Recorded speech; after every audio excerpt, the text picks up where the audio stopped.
Let's go back to the business. So it's official. You guys have, when did you like start registering your LLC, get your insurance, your website, all that stuff? 2020, I believe, is when that kind of, when it started to legally become official. Sure. So like a couple of years, basically.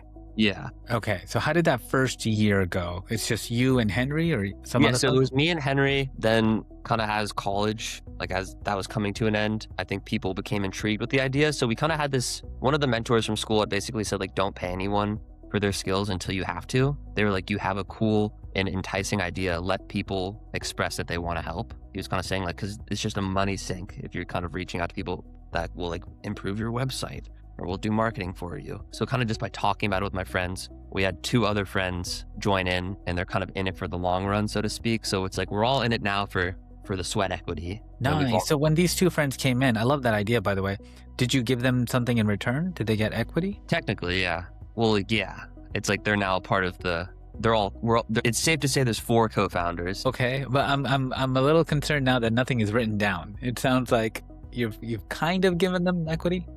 We've all discussed it. Like, we all know where we're at with it. So Okay. I think we're all just trying to see kind of where it goes. It's like, Kind of where it goes. Okay. yeah, Okay. That's really good. I don't mean to cut you off, but I thought that was clever what you said earlier, where we're not going to pay somebody to do the work, because then it just becomes like this one-on-one transaction. It's like, hey, I paid you $500. I expect this in return. And well, you didn't deliver. Now there's friction there.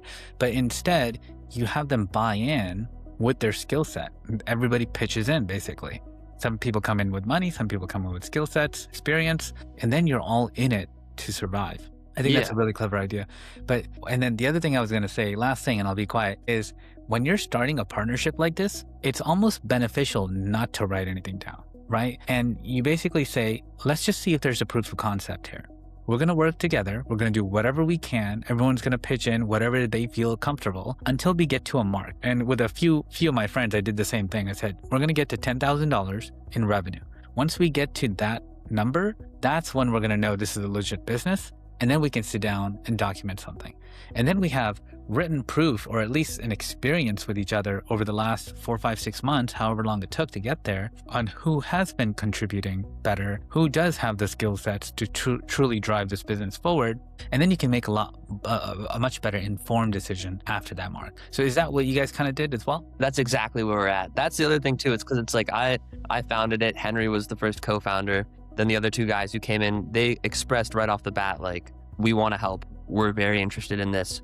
With that being said, we also have other things on the side. So I think it's kind of like we take the help when they can give it, but their interest or their ability to give ebbs and flows a little more just because of what's going on in their lives. So it's kind of like we've left it in this state of like we all contribute as much as we can when we can, but we haven't hit our benchmark, so to speak. Right. So what is that benchmark? Our benchmark is approaching right now because we're about to, so basically, can I give a little backstory? Yeah, Like of course. evolution. So we started with just doing clothing. We wanted to build a brand. Then we figured, okay, a sustainable business doesn't just sell sustainable products. A sustainable business is one that'll last. So we thought, how are we going to be a business that lasts? We need to sell more. We need to move into bulk selling. And that's kind of when we got the idea to do merchandise. So then switching to just doing these one-off sales at like farmers markets, we started doing anywhere from like 100 to 1,000 units. Whoa.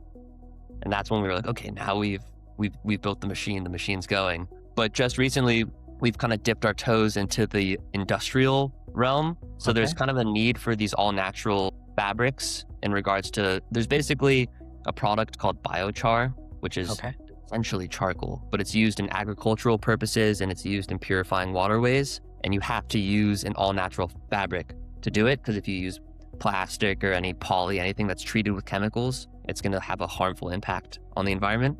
Okay. So we're now working with these different companies, and we're about to place an order for, it's anywhere from 25 to 50,000 bags. So that's going to be our first golden ticket, so to speak.